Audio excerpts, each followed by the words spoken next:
नमस्कार। नारी शक्ति बिल फेल हो गया है, वुमेन रिजर्वेशन बिल फेल हो गया है। अपोजिशन ने वुमेन के प्रति भेदभाव किया है। वुमेन को रिजर्वेशन देने के लिए अपोजिशन ने आगे नहीं आया। अपोजिशन कांग्रेस, टीएमसी, सपा सब दल मिलकर वुमेन रिजर्वेशन बिल को अपोज किए हैं। ऐसे बात आप हाल ही में प्रधानमंत्री के बात जन संबोधित करते हुए आपको सुनने को मिलना बड़ी दुख की बात है कि देश के प्रधानमंत्री की तरह वो हरकत नहीं करते हैं। वो बीजेपी के प्रवक्ता के हिसाब से वक्तव्य दे रहे हैं। वो एक राष्ट्र के प्रधानमंत्री या प्राइम मिनिस्टर के हिसाब से वो बात नहीं करते, बात नहीं रखते लोगों के सामने। लोगों को कैसे झूठ बोलते हैं, लोगों को कैसे मूर्ख बनाते हैं, लोगों को कैसे बेवकूफ़ बनाते हैं, वो प्रधानमंत्री बहुत अच्छे से करते हैं। क्योंकि उन्हें पता है वो जो बोलेंगे वो लोग समझ जाएंगे। लेकिन ऐसा नहीं है। लोग सच जानते हैं, सच को जानते हैं, सच को सुनते हैं। क्या है कि सच है ये है कि 2023 में सितंबर 20 तारीख को वुमेन रिजर्वेशन बिल 106 संविधान संशोधन तहत अमेंडमेंट के तहत वो पास हो चुका है बोथ लोकसभा एंड राज्यसभा में। वो भी बहुमत से ज़्यादा बहुमत, जितने ज़रूरत है उससे ज़्यादा वोट से वो पारित हो चुका है। वो ऑलरेडी बिल पास होकर लॉ बन गया है। सरकार जब भी चाहे वुमेन रिजर्वेशन के अप्लाई कर सकते हैं, चाहे वो 543 सीट में अप्लाई कर सकते हैं, चाहे वो कभी भी कर सकते हैं। लेकिन वो हाल ही में जो बिल गवर्नमेंट ने पेश किया था संसद में वुमेन रिजर्वेशन बिल के नाम पर, वो सिर्फ ऊपर से देखने के लिए वुमेन रिजर्वेशन की बिल नाम है, लेकिन वो अंदर से बहुत एक स्कैम जैसे डेमोक्रेटिक स्कैम हम कह सकते हैं जो सरकार करना चाहता था। कैसे वो जो जेरीमेंडरिंग यहाँ पे शब्द जानते होंगे, जो अमेरिका में एक फेमस हुआ है। जैसे कि जो पार्टी सत्ता में है, जो लोग सत्ता में है, उनको सपक्ष में वोट लाने के लिए कभी भी नहीं इलेक्शन में कभी नहीं हारने के लिए उन्होंने इलेक्टोरल कॉन्स्टिट्यूएंसी बाउंड्री को ऐसे मॉडिफाई करेंगे वो जेरीमेंडरिंग के तहत, वो कभी भी नहीं हारेंगे, उनका सपोर्ट में ही वो कर देंगे। तो वो जो हाल ही में जो इलेक्शन वुमेन रिजर्वेशन बिल जो पारित नहीं हुआ है, जो फेल हो गया, रिजेक्ट हो गया है, उसके पीछे दो और बिल थे। एक तो डिलिमिटेशन बिल, एक union territory of amendment bill. तो वो दो बिल सिर्फ वुमेन रिजर्वेशन बिल सिर्फ एक दिखने के लिए है कि हम वुमेन रिजर्वेशन बिल लेकर आए हैं और रिजर्वेशन देने के लिए लेकर आए हैं। लेकिन ये बात सच नहीं है कि वुमेन रिजर्वेशन बिल फेल हो गया है।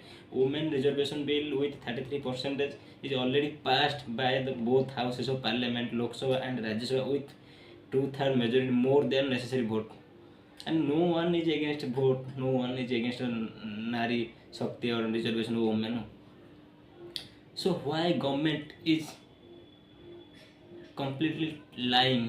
Why prime minister is completely lying? And this, अगर आप प्राइम मिनिस्टर वॉइस को सुनते होंगे पिछले 2 दिन के बाद 18 अप्रैल में जो 8:30 बजे जो देश के संबोधित किए हैं, वो उनके भाषण से आपको नहीं लगेगा कि वो देश के भारत का प्रधानमंत्री के हिसाब से बात कर रहे हैं। वो एक पार्टी के प्रवक्ता हिसाब से जो जितनी बार कांग्रेस के नाम लिया है, जितनी बार कांग्रेस के नाम सिर्फ कांग्रेस है, वुमेन रिजर्वेशन को कांग्रेस नहीं किया है, कांग्रेस ने वो नहीं किया है, कांग्रेस ने पास नहीं किया है, कांग्रेस के साथ कांग्रेस इतने बार वो कांग्रेस कह चुके हैं कि पता नहीं चलता वो क्या कहते हैं। राष्ट्र के प्रधानमंत्री हिसाब की बात कर रहे हैं या फिर बीजेपी के प्रवक्ता हिसाब से बात कर रहे हैं। प्रधानमंत्री से ऐसे तो उम्मीद नहीं थी हमें, लेकिन क्या करें, जब भी हो गए हैं। वो एक तो 2024 का जो साधारण निर्वाचन हुआ है वो तो फेयर से ही नहीं हुआ है, तो उन्हें प्रधानमंत्री मानने के लिए कोई तैयार ही नहीं हुआ है। वो ज़बरदस्ती सीट में बैठे हैं।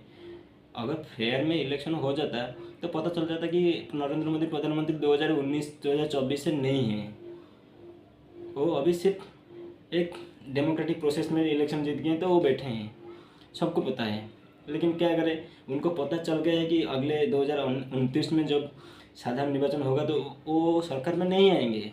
ये बात सच्ची है, नहीं वो नहीं आएंगे, क्योंकि 2029 में तो कम्प्लीटली चेंज होना ही है।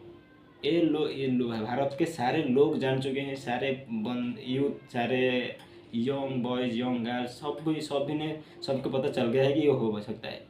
इसीलिए सरकार के दिमाग काम नहीं करता है। वो चाहता है कि कैसे भी करके इलेक्शन को, एक तो इलेक्शन कमीशन के माध्यम से वोट चोरी करते हैं, वोटर को डिलीट करते हैं, जीतते हैं।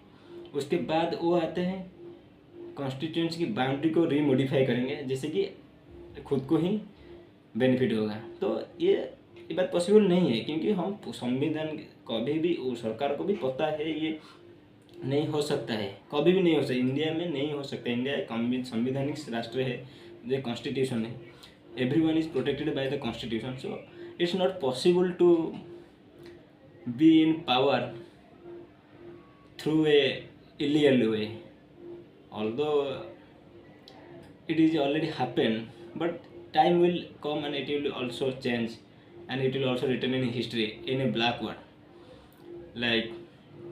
तो हम ये आज की वार्तालाप में ये सीख कहना था कि संविधान, जो सरकार आके बोल रहे हैं कि प्रधानमंत्री आके बोल रहे हैं नारी शक्ति वंदन अधिनियम पारित नहीं हुआ है, नारी वुमेन को रिजर्वेशन देने के लिए कांग्रेस आगे नहीं आया, विरोधी ने नहीं आया, ये सच बात नहीं है। ये फिर से मैं कहना चाहूँगा, ये बात आपको जानना ही होगा।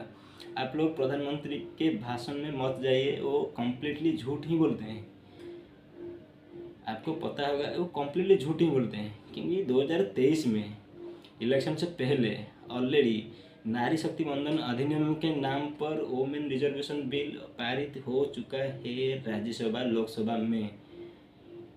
ये बात इंडिया में ऑलरेडी राष्ट्रपति के आशय में मिलकर वो लॉ बन चुका है। सरकार चाहे तो अभी भी अप्लाई कर सकते हैं, लेकिन सरकार का मोटिव नहीं है कि वो वुमेन को रिजर्वेशन दे। वो सिर्फ एक, जब भी 2023 में जो बिल आया था, वो उन्होंने कहा था कि डिलिमिटेशन बाद सेंसस के बाद वो रिजर्वेशन देगा, वो लगभग 2033-2034 के बाद वो बोलते थे। लेकिन अभी उनको हठात ऐसे दिमाग में आया कि क्या हो गया, शायद सपना देख गए कुछ, नहीं अभी हमें 2011 के सेंसस के तहत हमें 2029 में से पहले कर लेना चाहिए, क्योंकि नहीं तो हम पावर में नहीं रहेंगे, सत्ता में नहीं रह पाएंगे। तो इसलिए ही वो लाए वो बिल। तो मैं यही कहना चाहूँगा कि नारी शक्ति वंदन अधिनियम 33% जो रिजर्वेशन वुमेन के लिए देना है, वो ऑलरेडी लॉ बन चुका है। अगर सरकार सच में नारियों को, माताओं को, बहनों को रिजर्वेशन देने के लिए तत्परता है, तो वो 545 सीट से दे दे, वहीं से दे दे, 33% दे दे, उसमें से कोई दिक्कत नहीं है। 545 सीट से तो दे देना चाहिए। It is possible, it is not impossible to implement, it is possible. अगर सरकार को सच में देना है, अगर मोदी जी, अमित शाह जी, या अगर आप सच में नारी मानव के लिए इतना चिंता करते हैं, इतना रिजर्वेशन देने के लिए इतना बेताब होते हैं, तत्परता होता है, तो आप 545 में दे दीजिए। लेकिन उन्हें नहीं देना है, उन्हें पार्लियामेंट के सीट, लोकसभा सीट 850 करके देना है। क्योंकि अगर 545 में दे देंगे तो